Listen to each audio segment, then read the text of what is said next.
Aquí, ¿verdad? Estudiamos la Biblia capítulo por capítulo, verso por verso, libro por libro, y estamos estudiando Mateo desde hace ya buen tiempo, ¿verdad? Ya casi llevamos casi 2 años en Mateo, y vamos a continuar con ese estudio, y vamos a estar en Mateo capítulo 24, de los versículos solamente del 1 al 3. Voy a mencionar un poquito del 4, pero del 1 al 3 vamos a estar en este día.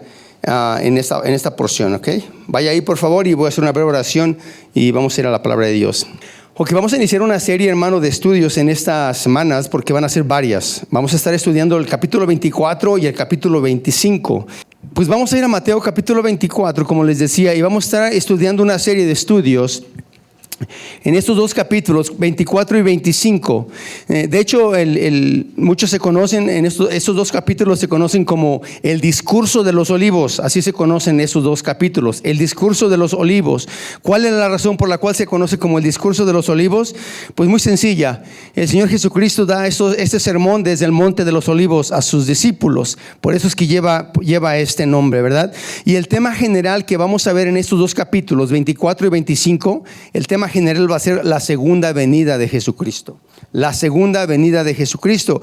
Si usted no ha estudiado profecía, qué bueno que está con nosotros. Qué bueno que va a estar en estas semanas porque van a aprender la profecía en cuanto a la segunda venida de Jesucristo, ¿verdad? Es un sermón que Jesús da, ¿verdad?, acerca de los últimos tiempos y su venida. No sé a usted, pero a mí me emociona esto, hermano. A mí me emociona esto.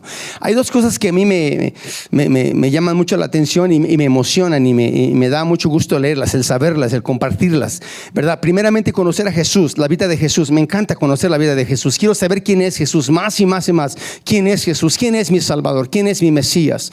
Me encanta. Y me encanta compartir lo que él enseña, lo que él compartió con sus discípulos, lo que él le dejó a sus discípulos, el mensaje de salvación. Me encanta porque, hermano, cuando compartimos el mensaje de salvación y una vida es cambiada, es algo increíble, hermano.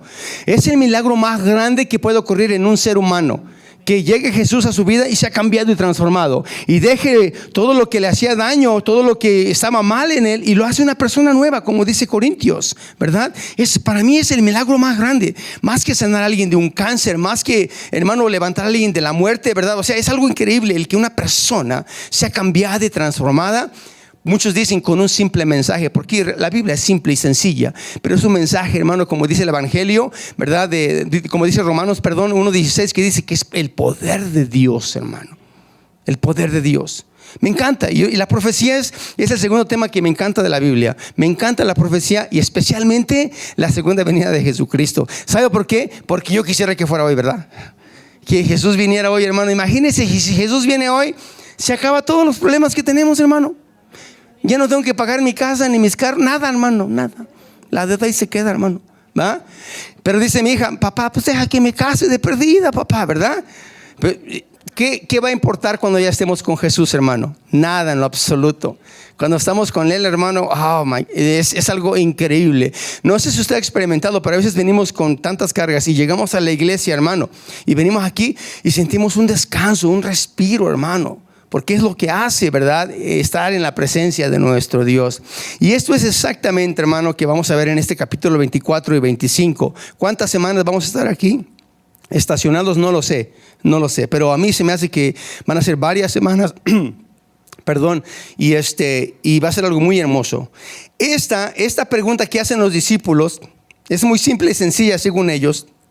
Pero se va a dar cuenta que si usted ha leído la Biblia, si ha leído todo el Nuevo Testamento y todo el Antiguo Testamento, bueno, especialmente el Nuevo Testamento, se va a dar cuenta que es una pregunta y es la respuesta más larga que Jesús hace a una pregunta que se le hace. Es una respuesta de 2 capítulos, hermano. O sea, increíble lo que Jesús empezó a hablar, hermano, con esta pregunta, y habló 2 capítulos completos en cuanto a la respuesta de esta pregunta. Toda la Biblia en sí, hermano, habla de la profecía en cuanto a Jesucristo, en cuanto a lo que Él iba a hacer, en cuanto a las cosas que iban a pasar con Jesús. Toda la Biblia, Isaías, Ezequiel, Zacarías, el libro de Apocalipsis habla al respecto, ¿verdad? Y casi la mayoría de nosotros estamos en cierta forma familiarizados con lo que es la profecía. Sabemos que este es un libro profético, ¿verdad? En la palabra de Dios que nos fue dada a nosotros y ha sido revelada a nosotros, a sus hijos, ¿verdad? Entonces, este libro en realidad de Zacarías, de Ezequiel habla de la profecía, Isaías habla de la profecía, en Apocalipsis habla de la profecía, y estos dos capítulos que vamos a ver, hermano, es Jesús mismo hablando de la profecía en cuanto a su segunda venida. Los libros los que más hablan en cuanto a este tema es Daniel y Apocalipsis. Si usted lee Daniel y lee Apocalipsis, va a entender lo que está diciendo Apocalipsis, y si usted lee Daniel va a entender lo que están diciendo los dos libros, porque están conectados estos dos libros en cuanto a la profecía de la segunda venida de nuestro Señor Jesucristo. Y ahí este por supuesto es más interesante, porque imagínese, viene de la boca de nuestro Señor Jesús, ¿verdad? Él es el mismo que está hablando al respecto, y es lo que vamos a ver, hermano, en estas semanas. Yo le voy a pedir que pongamos atención y que de verdad, hermano, aprendamos la Biblia de una manera sencilla, porque la Biblia es sencilla, no es difícil, es sencilla la Biblia. Lo que hacemos la Biblia difícil somos nosotros mismos, pero la Biblia en realidad es sencilla, ¿verdad? Todo lo más esencial, todo lo que la palabra nos enseña es muy simple y muy sencillo. Y yo me pongo siempre, cuando empiezo a leer la Biblia, hermano, me pongo en lugar ahora sí que me pongo en los zapatos de los discípulos. ¿Quiénes eran los discípulos, hermanos? ¿Quiénes eran ellos? Eran personas sencillas, eran pescadores, eran cobrador de impuestos, eran gente que no tenían grandes conocimientos, no eran parte de nada de la sociedad religiosa de sus tiempos, ¿verdad? Mas sin embargo eran personas que captaron el mensaje de Jesús de una manera maravillosa, hermano, y han trastornado, ¿verdad? En sus tiempos, trastornaron el mundo de sus tiempos. Y es lo que hace, hermano, el venir a Jesús. Nos hace, en cierta forma, sabios, hermano, porque conocemos la verdad en su palabra, ¿verdad? Yo sé que la mayoría de nosotros, bueno, al menos yo, somos gente sencilla, ¿verdad? Yo nací en un pueblito con chivos y vacas, hermano, o sea, sencillito, un muchachito campesino que sembraba maíz, ¿verdad? Cada verano, ¿verdad? Y somos gente sencilla. Pero sabemos que, hermano, este mensaje se nos ha encargado a nosotros. Se nos ha encargado a nosotros, hermano, para que podamos nosotros llevar este mensaje de Jesús a aquellos que no lo conocen, ¿verdad? Y vamos a ver en este libro, hermano, en cuanto a esta profecía. Pero no solamente lo que dice la Biblia en cuanto al futuro, muchas cosas más vamos a ver al respecto. Vamos a analizar estos aspectos, porque en sí, hermano, el mundo entero está interesado en el futuro, ¿a poco no? ¿Sí? Todos están interesados en el futuro, no solamente lo que dice la Biblia, sino en realidad en el futuro. ¿Qué va a pasar mañana? ¿Qué va a pasar la próxima semana? ¿Qué va a pasar el próximo mes? En la historia de la humanidad, hermanos, siempre han existido los futuristas, los adivinos, los brujos, las brujas, los indios, los indias y todo lo demás, ¿verdad que sí? O sea, mi hermano trabajaba allá en México, trabajaba en donde leían según el café y que las cartas de quién sabe quién y para adivinar el futuro. ¿Cuántos de nosotros, hermano, en nuestros tiempos, no levante la mano, pero cuántos leíamos el horóscopo? A ver cómo me va hoy, ¿verdad? ¿Cómo está mi día hoy? ¿Verdad? A ver si me va bien o mal, o qué me va a pasar hoy. Yo no sé si lo hacían, yo lo hacía, hermano, quería saber, ¿verdad? Quería saber, y la gente está interesada, ¿qué va a pasar, verdad? En un futuro. Pues los discípulos, hermano, en el tiempo de Jesús estaban, hermano, teniendo esa misma necesidad.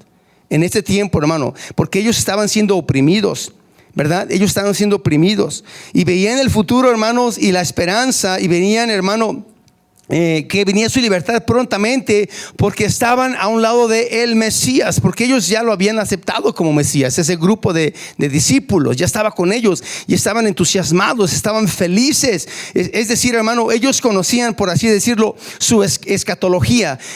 ¿Sabe qué es escatología, verdad?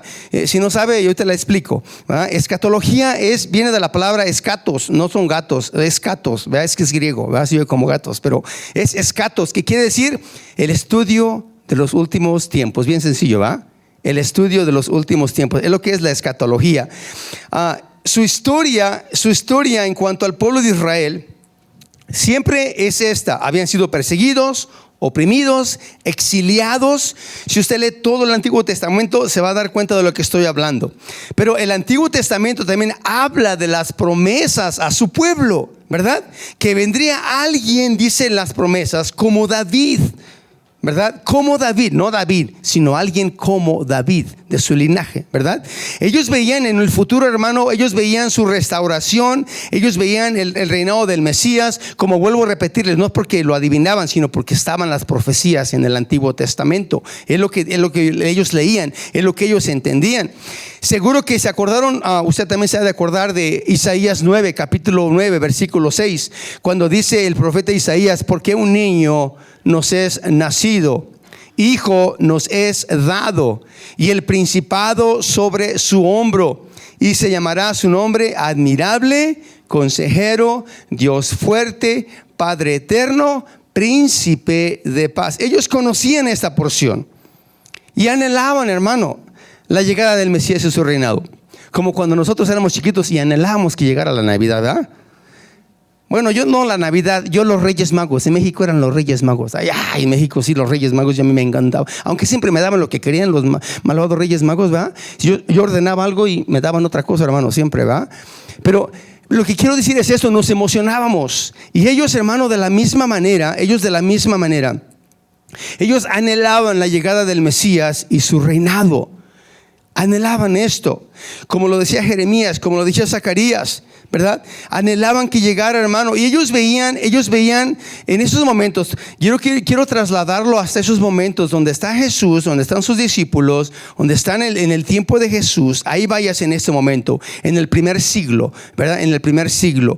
Ahí está Jesús, está con sus discípulos. Ellos están viendo todas estas cosas que están haciendo Jesús, las que están pasando, cómo se está desenvolviendo todo. Están ahí. Y su escatología decía exactamente eso, según ellos, ¿verdad? Es lo que vamos a ver, según ellos.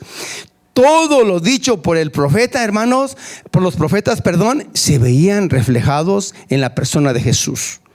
Es lo que veían ellos. Es lo que veían ellos.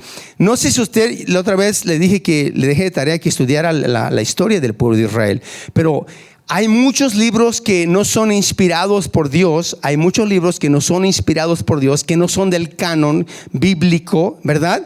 Pero estos libros no están siendo inspirados y por eso no están en la palabra de Dios. Pero estos libros tienen mucha historia en cuanto a lo que ocurría o lo que pensaba el pueblo de Israel en esos tiempos, ¿verdad? Le voy a mencionar algunos porque a lo mejor hasta los conoce. Yo, por ejemplo, yo tenía una Biblia católica y leía los libros de como Macabeos, como esos libros, y son históricos.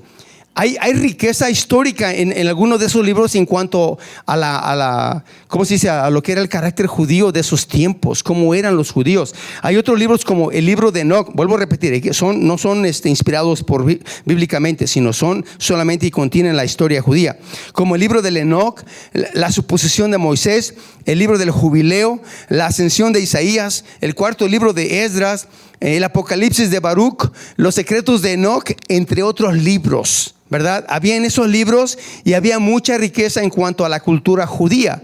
Y en esos libros, fíjese, hermano, en estos libros yo no los leí todos, solamente hice una condensación de los pensamientos que otros lo han leído, ¿verdad? Al respecto, y llegaron a esto, hermano, a que esto era lo que estaba en la mente de los judíos en el tiempo de Jesús. Esto era lo que ellos estaban pensando en las cosas que se estaban desarrollando, ¿verdad? Y decían estos libros decían esto, que antes de la venida del Mesías habría una terrible tribulación. Antes de la venida del Mesías, una terrible tribulación. Que antes que el Mesías viniera, sería como un dolor de parto, como lo sufre una mujer antes de dar luz a la vida. Así serían los tiempos antes de la venida del Mesías. En otras palabras, decían ellos, el mundo estaría en caos. La moralidad del mundo estaría completamente destruida. El mundo sería inmoral, es lo que ellos decían. Que habría también, dice, grandes terremotos y las montañas iban a llenar de muertos y llovería azufre del cielo sobre ellos. Y dice, y Dios juzgaría, ¿verdad?, al mundo con guerras y espada. Es lo que ellos estaban pensando en ese momento. En el momento de Jesús, un caos mundial, hermano, un caos antes de la venida del Mesías.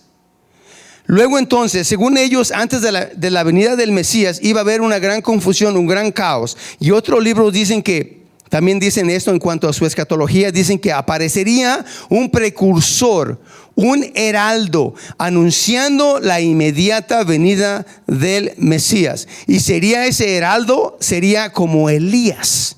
Sería como Elías.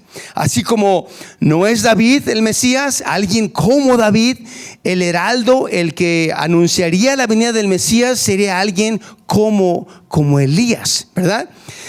Pero ¿qué pasó, hermano? ¿Qué pasó? Todos sabemos la historia porque aquí está la palabra de Dios. ¿Qué pasó con el pueblo judío? ¿Qué hizo con el Mesías? Lo rechazaron.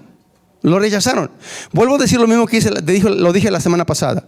Si ellos hubieran aceptado al Mesías, si el pueblo judío hubiera aceptado al Mesías cuando Jesús vino, hermano, el Señor hubiera establecido su reino en ese momento. Si lo hubieran aceptado como Mesías.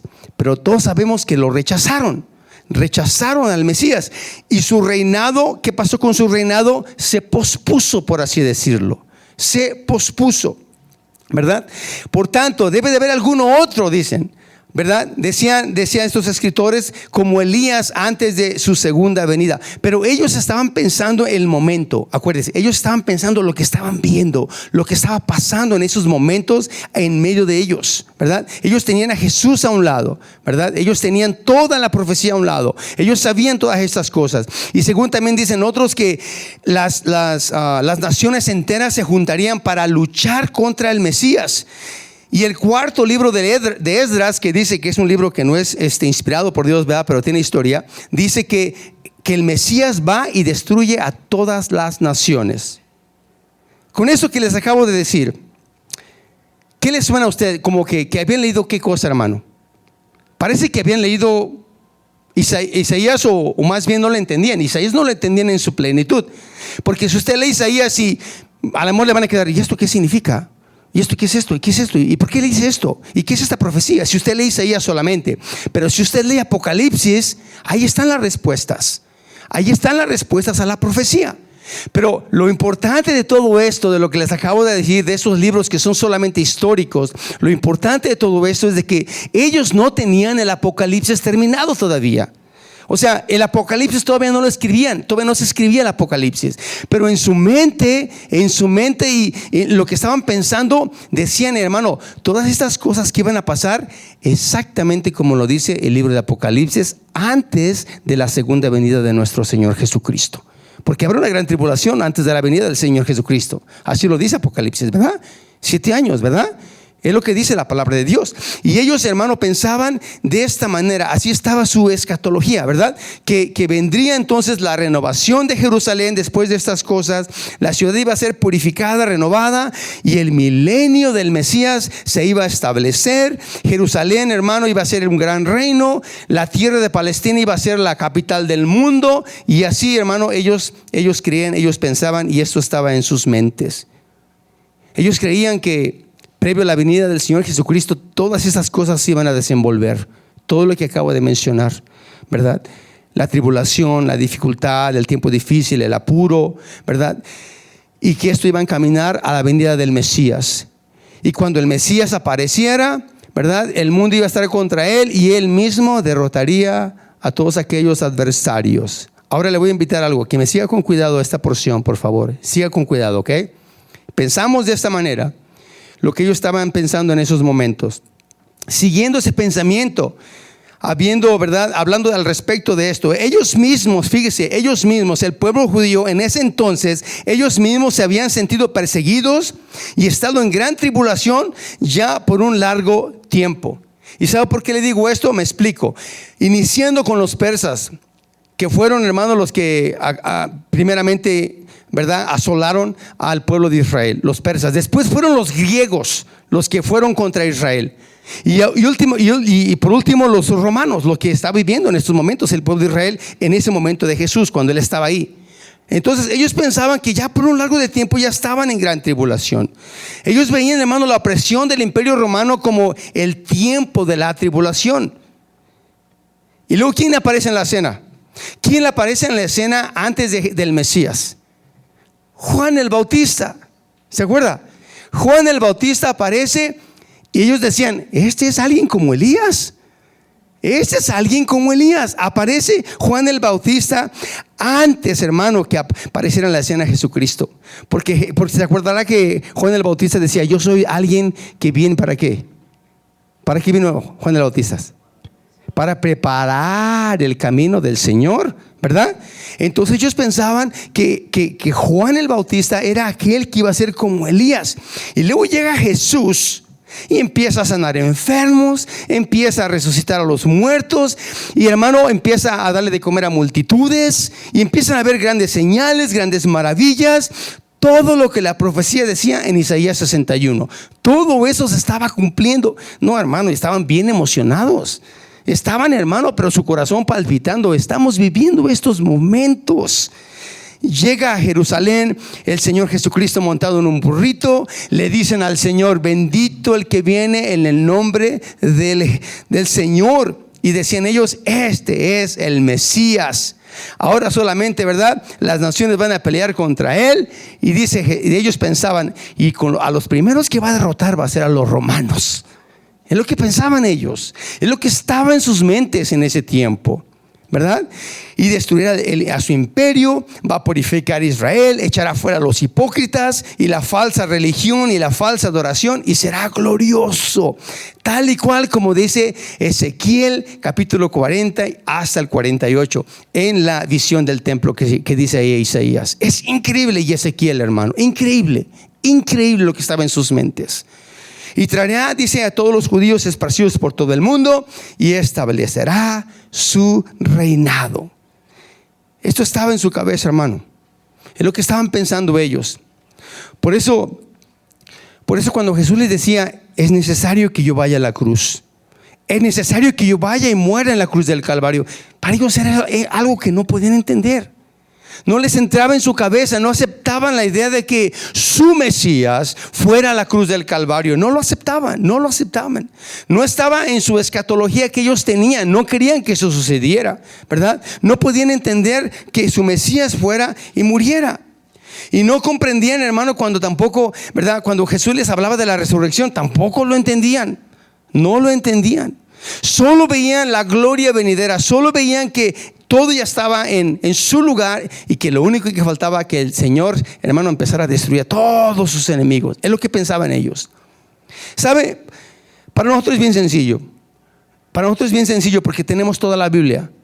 Tenemos todo el canon aquí juntado. Tenemos todo aquí. Lo leemos y lo entendemos, porque está toda la Biblia aquí. Tenemos toda la historia aquí desarrollada, ¿verdad?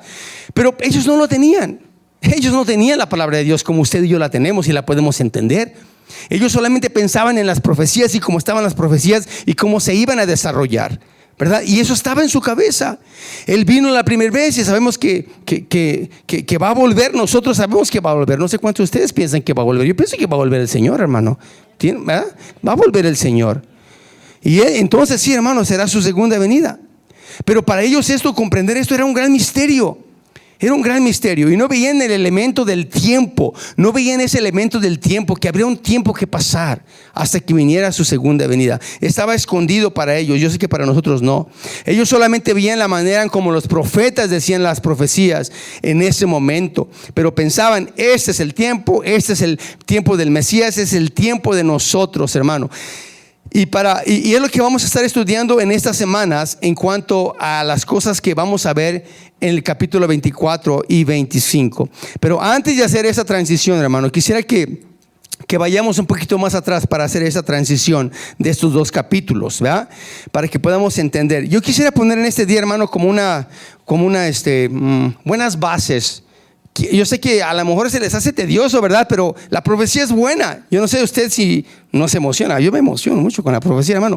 Pero tenemos que poner una base bien firme para que podamos entender lo que sigue, lo que vamos a estar viendo las semanas que sigue del capítulo 24 y el capítulo 25.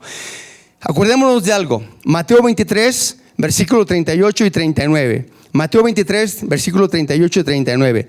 Jesús ya había pasado todo el miércoles en el templo, hablando al pueblo, debatiendo con los falsos líderes espirituales. Yo digo que más que debatiendo les callaba la boca, ¿verdad? Porque cada vez que hablaban se quedaban así como, ay, ¿y ahora qué les decimos? Ya nos dijo lo que somos, ¿verdad? Pero vea, vaya usted al versículo 38 una vez más, de capítulo 23 de Mateo. Dice así: he aquí, vuestra casa os es dejada desolada, desierta.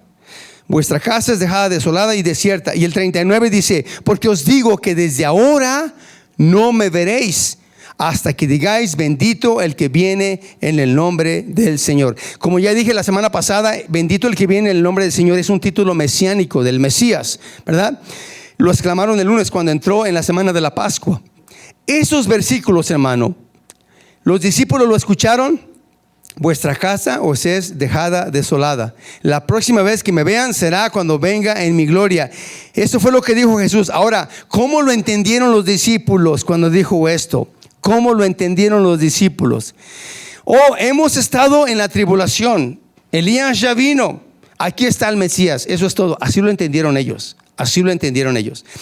Vino en el tiempo indicado, en el tiempo preciso. Y solo esperaban que Jesús, hermano, empezara, hermano, a que volaran cabezas romanas por todo lado. Solamente esperaban eso los discípulos.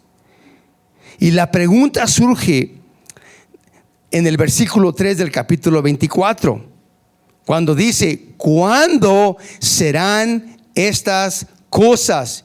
¿Y qué señal habrá de tu venida y del fin del siglo? La palabra aquí está, hermano, implícita de tal forma que decían: ¿será hoy? ¿Será mañana? ¿Será el siguiente martes? ¿Cuándo será este día? ¿Cuándo será este día? Es lo que decían ellos. Y decían: ¿cuál es la señal? Ellos estaban seguros que era su tiempo.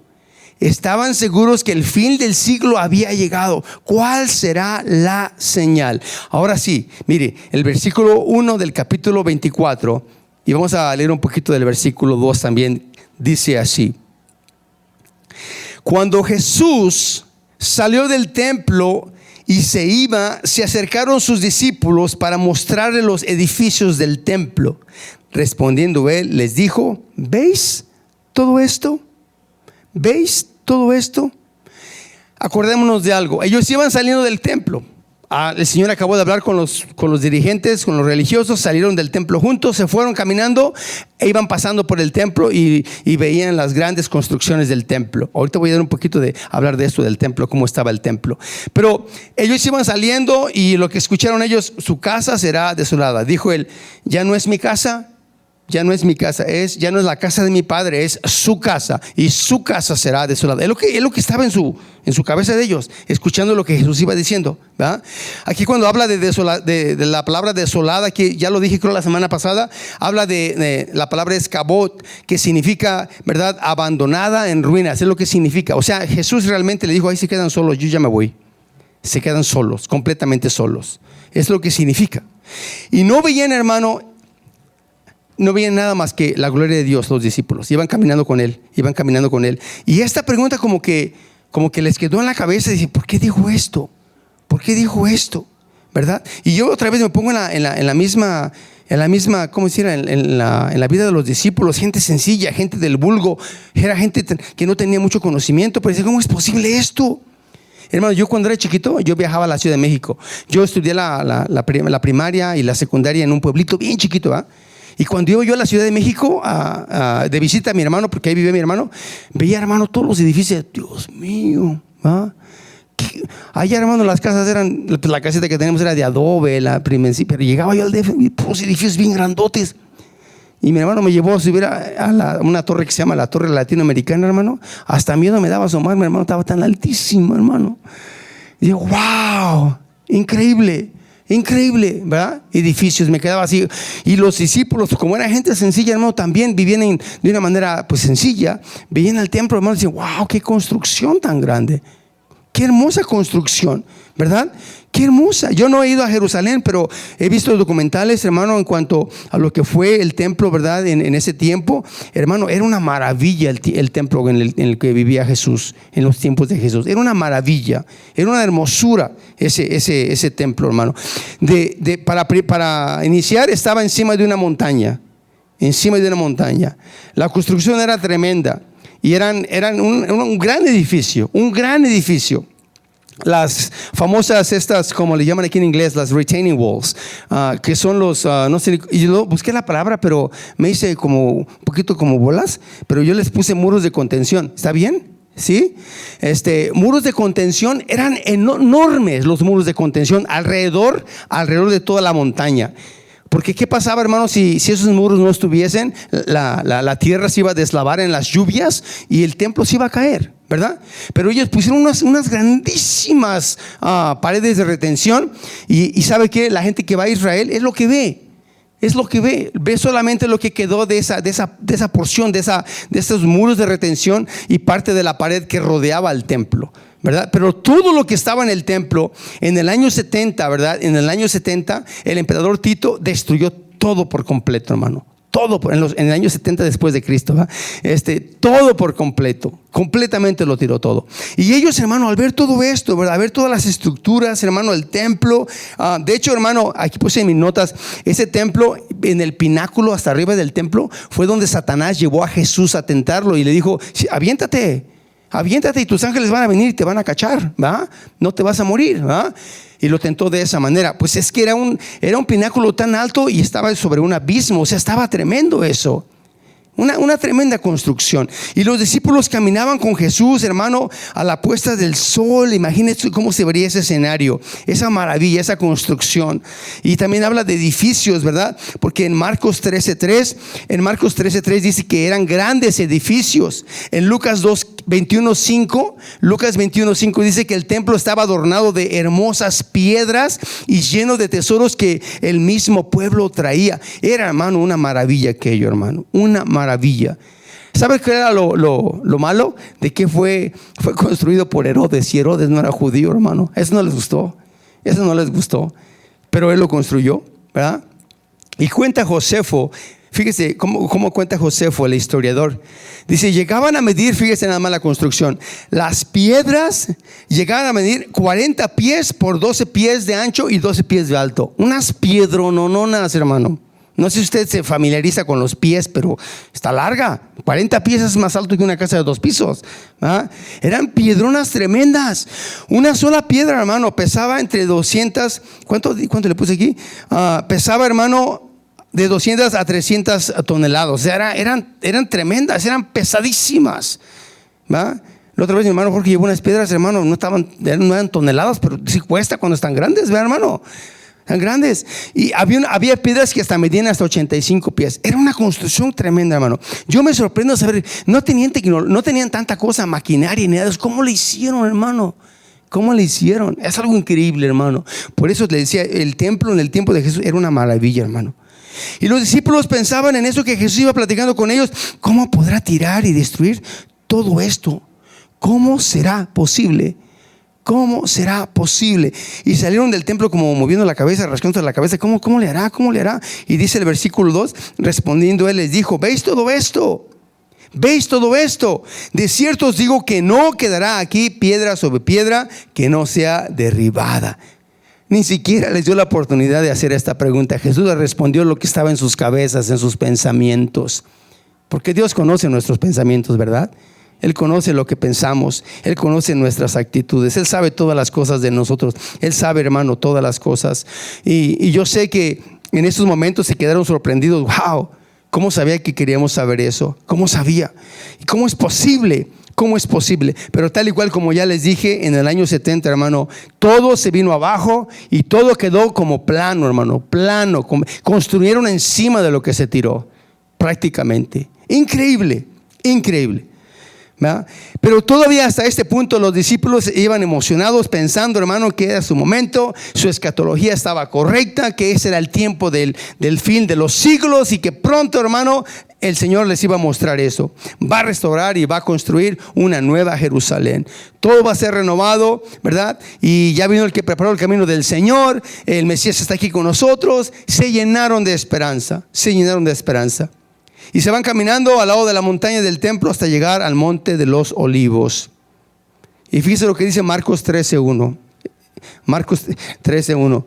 A ver si alguien lo lee en lo que yo le subo aquí al aire acondicionado, porque ya me está sudando, hermano. Por favor, si alguien lo lee fuerte, si es tan amable. ¿Cómo dice? ¿Alguien? Saliendo Jesús del templo, le dijo uno de sus discípulos: Maestro, mira qué piedras y qué edificios. Maestro, mira qué piedras y qué edificios. Y Pedro y Jacobo, ¿o no es la correcta, hermano? ¿Qué le dije que leyera? ¿Sí? Y se sentó en el monte de los olivos, ¿no es ese? ¿Marcos? ¿Dije Marcos? A ver, Marcos 13:1, se los voy a leer yo. ¿Es ese? Dios mío. Ok, bueno, este no sé cuál es, pero se los voy a leer, ok. Dice así: y se sentó en el monte de los olivos, frente al templo, y Pedro, Jacobo, Juan y Andrés le preguntaron aparte. Aparte. Dice esta porción de esa manera: eran estos los 4 más íntimos de Jesús. Los 4 más íntimos de Jesús, que estaban ahí con él, sentados, hermano. ¿Sí encontraste la foto, hermano? A ver, pon la foto, por favor, más o menos, para que mis hermanos tengan una idea cómo estaba la situación. Mire, este es el actual monte de los olivos, ¿verdad, hermano? ¿Sí es? Ellos fueron a Israel hace poquito, ¿verdad? Y por eso es que hay que clarificar. Entonces, imagínense esa escena, hermano. No estaba obviamente de esa manera, ¿verdad? En los tiempos de Jesús. Pero hagan de cuenta que están así en la cima de ahí de los montes de los olivos. Ahí estaban en una intimidad con su maestro y estaban viendo la puesta del sol. Yo tengo una foto que le mandé a mi hermano y se ve bonita la foto del sol, la puesta del sol así cayendo, hermano. Y se veía tan bonito todo. Y ahí viendo esas cosas, hermano, van y se acercan a Jesús con esta pregunta, ¿verdad? Se acercan a él. Quizás, ¿verdad? No sé, no lo vemos, pero ¿quién cree usted que haría la pregunta, hermano? Ya le mencioné quién estaban, ¿verdad? En este versículo que no sé cuál es, ¿verdad? Pedro. ¿Cuál es?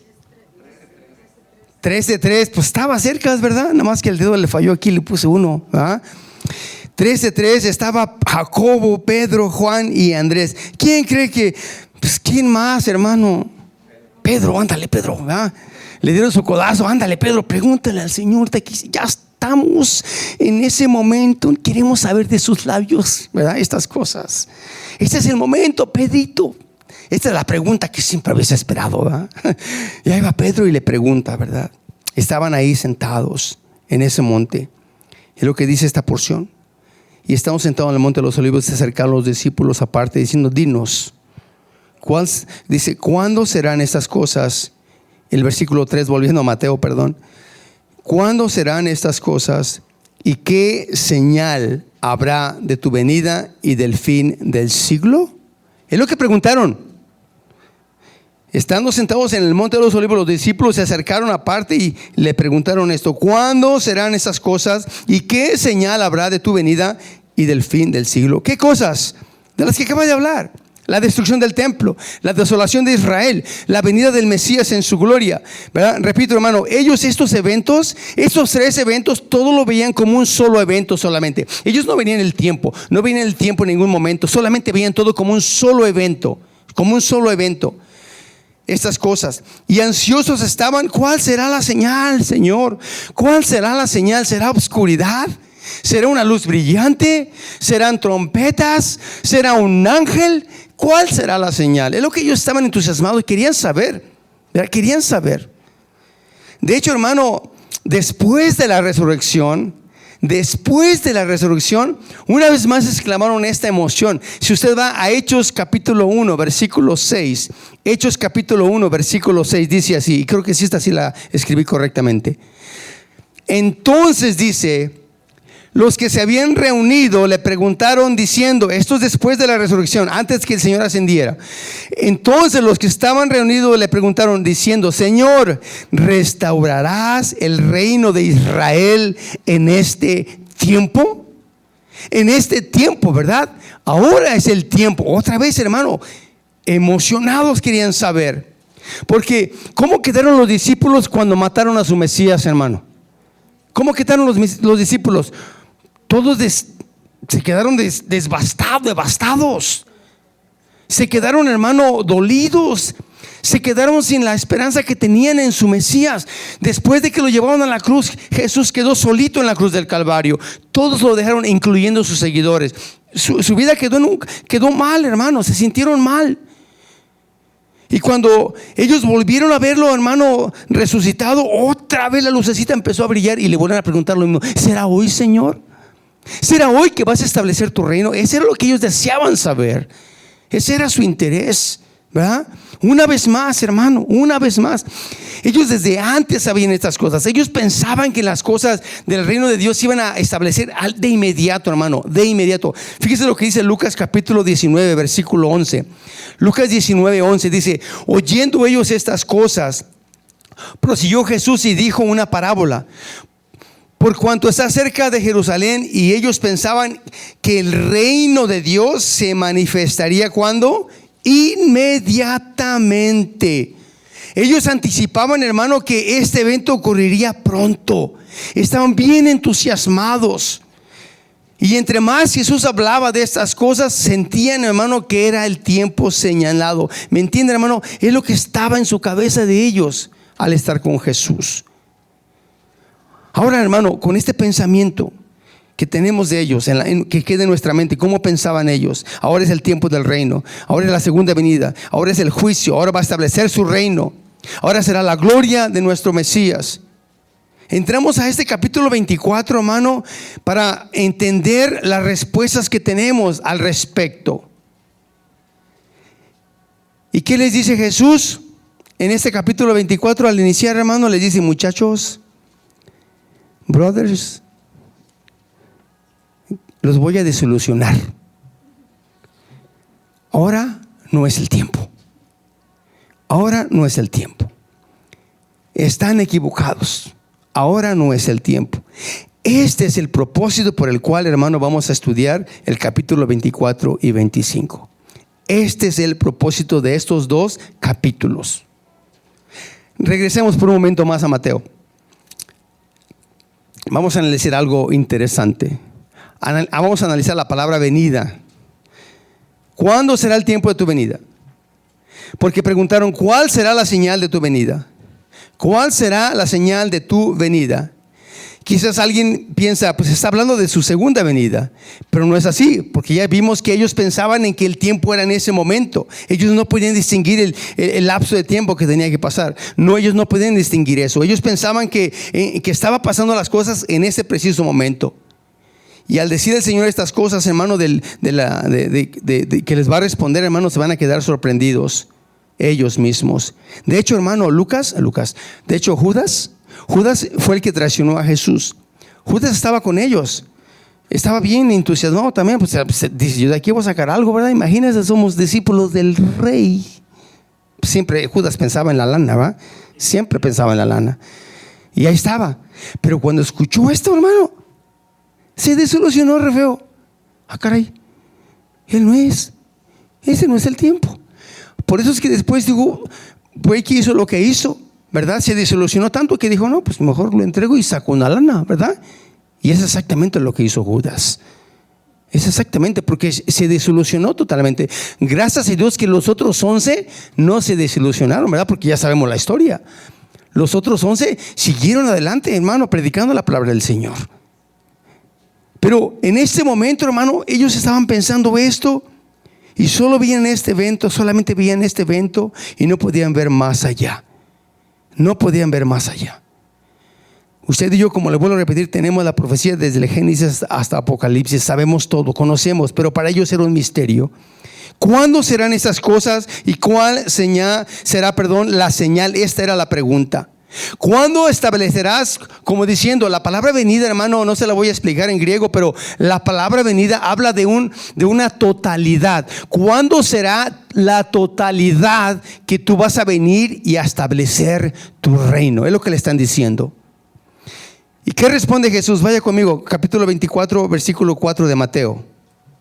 ¿Qué responde el Señor? Dice así en el versículo 4 del capítulo 24 de Mateo: respondiendo Jesús les dijo: mirad que nadie os engañe. Mirad que nadie os engañe. Les dice, lo que han visto no es el final de los tiempos. Déjenme mostrarles cuáles serán las señales de mi segunda venida. Es lo que vamos a aprender en las próximas semanas. ¿Cuáles serán las señales al respecto de la segunda venida de Jesucristo? Porque cuántos y cuántos hermanos no han profetizado y dicho, hoy viene Cristo, ¿verdad? ¿Y cuántos no se han equivocado? ¿Y cuántos no se seguirán equivocando, hermano? ¿O se seguirán equivocando? ¿Sabe por qué? Porque la hora y el tiempo nadie lo sabe. Dice Jesús, solo mi Padre sabe. Solo mi Padre sabe ese día. Pero ¿cuántos se han ido, hermano, con falsas enseñanzas? ¿Cuántos, hermano, han perdido su vida porque piensan que es el fin del mundo? Porque piensan que ya se acabó todo y venden todo, hermano, y se van y son engañados. Por eso le dice, cuidado, que nadie os engañe. Y es lo que vamos a aprender en el capítulo 24 y 25 en todas las siguientes semanas que vienen, hermano. Y quisiera nada más terminar con esto. ¿De qué nos sirve conocer la profecía, hermano? ¿De qué nos sirve conocer la profecía? ¿De qué me sirve conocer el Génesis hasta Apocalipsis? ¿De qué me sirve saber que hay un Dios? ¿De qué me sirve saber, hermano, que hay una segunda venida? ¿De qué me sirve saber si, hermano, yo no soy, ¿verdad?, un hijo de Dios, una hija de Dios? ¿De qué nos sirve, hermano? De nada, ¿verdad que no? No nos sirve de nada. Pero cuando somos hijos de Dios, cuando tenemos el pleno conocimiento de que le hemos recibido, hermano, esto nos debe de emocionar, hermano. Esto nos debe de traer esperanza a nuestro corazón. No, mira, nosotros vinimos a Colorado 2 veces antes de que nos viniéramos ya permanentemente a Colorado. Vinimos a visitar nada más Colorado, ¿verdad? Vivimos en California nosotros por muchos años. Allá conocí a mi esposa, allá nacieron mis hijos y allá toda la cosa, ¿verdad? Pero vinimos 2 veces. Miren, mis hijos estaban chiquitos cuando venimos de vacaciones, pero se emocionaban tanto por el viaje, hermano. Se emocionaban. No había tarea, ¿verdad? No había que dormirse temprano porque íbamos manejando, ¿verdad? Se la pasaban viendo tele ahí en la van que teníamos o jugando su jueguito, mi hijo. Bien contentos, bien felices. Entonces, antes del viaje estaban, pero sí ya listos y dispuestos. No cuando van a la escuela que, ay, papá, no quiero ir, ¿verdad? No. Cuando van de vacaciones están listos y dispuestos, hermano. Los chamaquitos, ¿verdad? Cuando son chiquitos, pues. Estoy hablando de niños chiquitos, ¿verdad?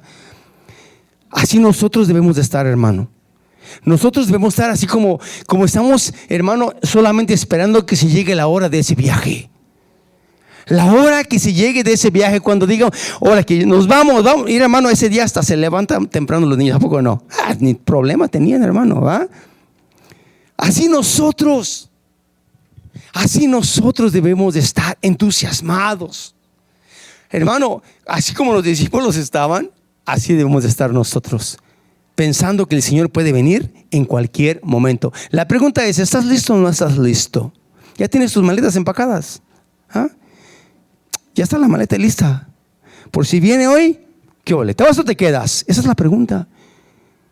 ¿Estás seguro de que Jesús vive en tu corazón? ¿Verdad? Esa es la pregunta. Y ojalá así sea, hermanos. Ojalá así sea. Pero si no es así, es bien sencillo. Solamente reconoce que necesitas un Salvador. Y el Salvador se llama Jesucristo. Él es el único que nos puede, hermano, una vez más conectar con el Padre. Solamente Él. Y nada más Él. Él es nuestro todo. Amén. Así de que le invito a que lea Mateo 24, Mateo 25 y vayamos juntos aprendiendo cuáles serán las señales de la segunda venida de nuestro Señor Jesucristo. Amén. Señor, te damos gracias en esta tarde. Muchas gracias te damos porque sabemos que tu palabra es verdad. Tu palabra nos santifica, Señor. Muchas gracias te damos porque tenemos esa gloriosa esperanza, Señor. El saber que un día has de regresar, Señor. Un día regresarás por nosotros. Mi deseo, mi oración es de que todos estemos preparados. Pero si en esta tarde hubiese alguien que no está preparado, Señor, habla a su corazón. Manifiéstate a su vida y dile cuánto tú le amas. Cuánto tú sufriste en la cruz del Calvario por salvar a hombres y a mujeres de esta tierra, Señor. Manifiéstate en sus vidas. Muéstrales cuál es el plan que tú tienes para su vida, Señor. Y el primer paso es dar ese paso de obediencia a la salvación. Yo te pido, Señor, que salves a aquellos que no son salvos. Y siempre es mi oración a los que ya hemos reconocido, Señor, que nos ayudes a no desanimarnos, a seguir adelante, a seguir constantes en este camino en el cual tú nos has puesto, Señor. Muchas gracias te damos por ser nuestro todo, Señor, en esta tarde, por ser nuestro Salvador, por ser nuestro sanador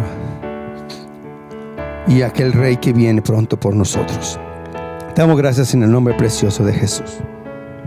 Amén, Señor. Este mensaje ha sido patrocinado por la Iglesia Calvary Church de Aurora, Colorado, a través del Ministerio Hispano Su Gracia. Este ministerio está comprometido en enseñar la palabra de Dios verso por verso a la comunidad hispana. La visión de nuestra iglesia es alcanzar, discipular y enviar. Alabamos a Dios con música contemporánea. Nuestros servicios son los jueves a las 7 de la tarde y los domingos a las 2 de la tarde en la sala de conferencias Agape. Los domingos contamos con enseñanza de la palabra de Dios para los niños. Visítenos en Calvary Church del 18900 al este de la avenida Hamden en Aurora, Colorado. Para más información, contáctenos a el 720-477-0478. Esperamos en Dios que este mensaje haya sido de edificación para su vida.